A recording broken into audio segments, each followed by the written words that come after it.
Olá, amigos e amigas. Aqui é o Eduardo Lemos Barbosa, o advogado especializado em indenizações.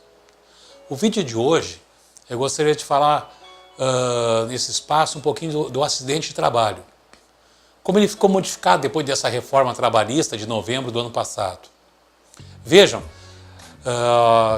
o que modificou mais foi a questão do dano moral.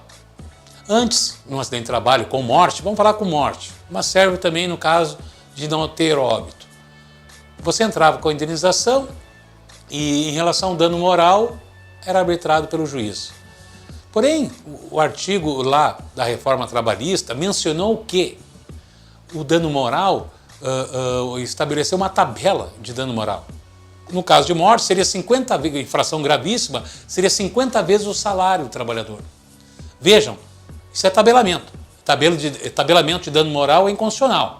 Na época da lei da imprensa também tinha um tabelamento e foi considerado inconstitucional. Então, inclusive, é um absurdo essa parte da reforma, que, aliás, graças à MATRA, que é a Associação dos Magistrados da Justiça do Trabalho, ela ingressou com uma ação declaratória de inconstitucionalidade em relação a esse artigo da reforma, que está, inclusive, concluso com o ministro Gilmar Mendes, para excluir esse absurdo que é esse artigo da reforma que fala que, no caso do dano moral, aí é por morte, então a família da vítima vai receber, no máximo, até 50 vezes seu salário.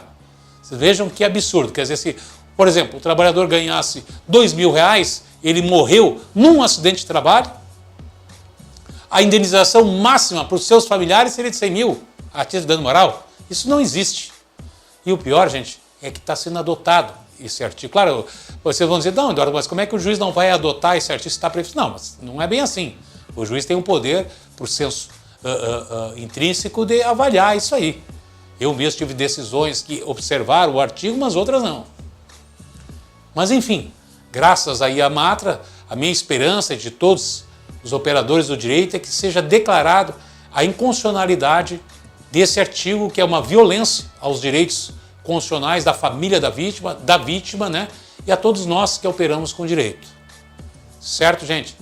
Hoje o vídeo é sobre esse assunto e logo, logo estaremos falando sobre mais outras matérias relacionadas à indenização. Muito obrigado.